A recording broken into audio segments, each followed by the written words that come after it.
With what the Super Eagles of Nigeria displayed during the second round of qualifiers for the Qatar 2022 FIFA World Cup, the big question has to be, what should we be expecting at the Nations Cup in January in Cameroon? Remember, Nigeria is in Group D alongside Egypt, Guinea-Bissau and Sudan. We're talking about this on today's edition of the show. With me has to be one of Nigeria's youngest and finest sport journalists, John Ojetunde. Always a fantastic pleasure having you on the show. Thank you very much, Solomon. It's great to be here after a while, but it's good to be back. Interesting. It's great to be back. First, the qualifiers are out of the way. It is all about the African Cup of Nations because the next time we're seeing the Super Eagles has to be fully in Cameroon. If you have to judge by what we saw at the second round of qualifiers for the FIFA World Cup, what will be on your mind, John today? Well, Solomon, my stand remains the same that I've not been impressed. I've not been overly impressed by what I saw during the qualifiers because, you can talk about the results. Like people say, start padding. Okay, the results, not really too fantastic, but we're able to get the job done, fantastic one. But the question remains that we've not really evolved. In the last 10 years as a team, the Super Eagles. And you see, under this present dispensation, Genetro as a coach, Nigerians have not been confident of the Super Eagles they have.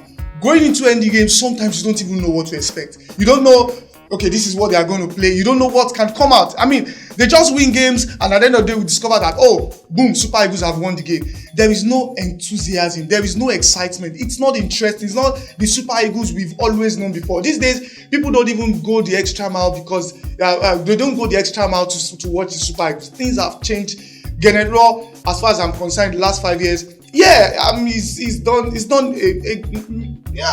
fairly a good job. But in terms of the team, he has not really lived up to expectation. As far as I'm concerned, a lot of people say coaches live and die by results. I agree. By the result, he's done a good job. But the question still remains that in terms of play philosophy of a team, he doesn't seem to cut it for me. Look at that team. That team, all we do is, okay, let's just play anyhow. Look at the subsequent games, we've played in the past. Either they find a way to locate the strikers, they are having to pull the ball, more like a kick and follow style of football. There is no clear intent of an attacking play. So as far as I'm concerned, I believe that every coach has, they have a way and a part of play. So with what I've seen in the last qualifiers, I'm not too confident anything could happen at Nations Cup. Look at the group where we belong. You can begin to ask so many questions of our team and we don't even know, because at the end of the day, some new faces could just crop up in January and you start asking questions. Okay, how did this guy make the team? Is this guy, confident enough to make the Super Eagles was based on their performances at their club? Because we've seen the past where players are invited into the team and you obviously know that this guy does not cut it. He doesn't have what it takes to play for the Super Eagles. Now, John, we are about to go into the group stage. We'll get to the group stage talk at the African Cup of Nations because we're in Group D alongside Guinea-Bissau, Egypt and Sudan. But before we get to all that, first, you talk about things need to be corrected. What needs to be corrected in the team? Let's profile solution. Let's just not talk about what is going wrong. Let's profile solution. What should be corrected in the team before the Nations Cup? Well, a fantastic question, Solomon. In as much as sometimes I want to blame Genetro, I will also blame the players as well. Because the coach can actually instill into you, what you have to do on the pitch. But sometimes you ask yourself, with the quality and the pool of talent we have in that squad, we should not be playing this style of football. Even in terms of individual talent, our individual talent have not rose up to expectation.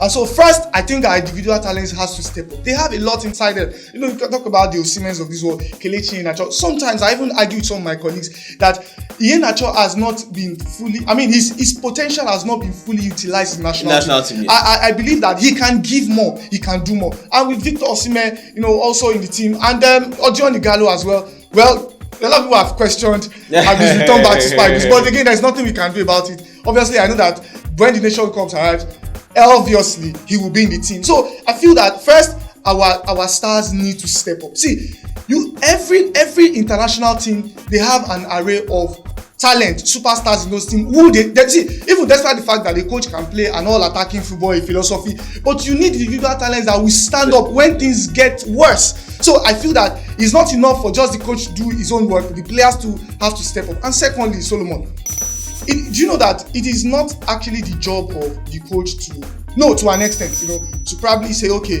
let us have a philosophy for this particular team, because the coach will only be there for 5 years or 2 or 3 years. But it is the job of the technical committee to say, okay, this is how we want to play from the under 20, from under 17, from under 13, from under 12 up until the Super Eagles.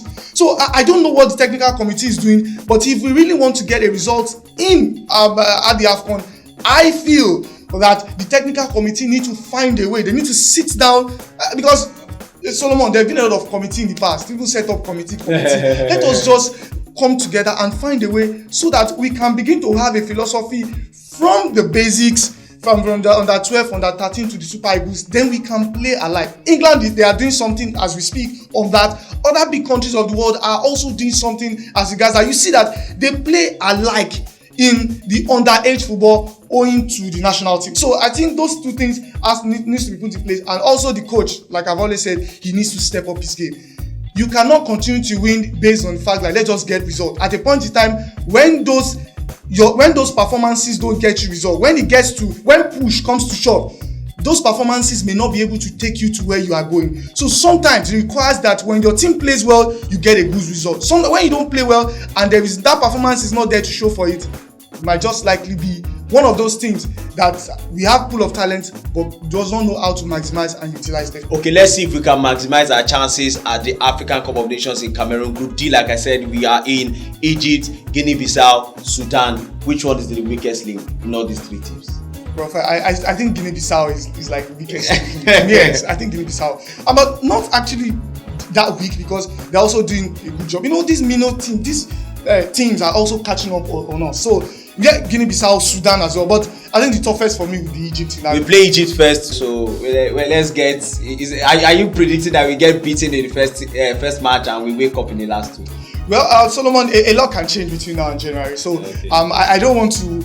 You know, they always say that I'm too pessimistic about this. This time I really don't want to do that. I just feel that if they can get things right, they can put their acts together and ensure that we don't have any form of rancor in the team.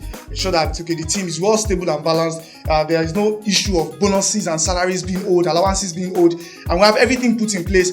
Then I feel that the truth is that in reality, we have the team that can face the Egyptian squad. But our inability not to play well, especially when it matters most, has always been my own bane of issues. How can we have a pool of talent in that Super Eagles team and the Egyptian team are not doing well? See, there is really nothing spectacular. When you take out Mohamed Salah from that team, there is really nothing so spectacular about them. So I feel that the Super Eagles have what it takes to beat Egypt.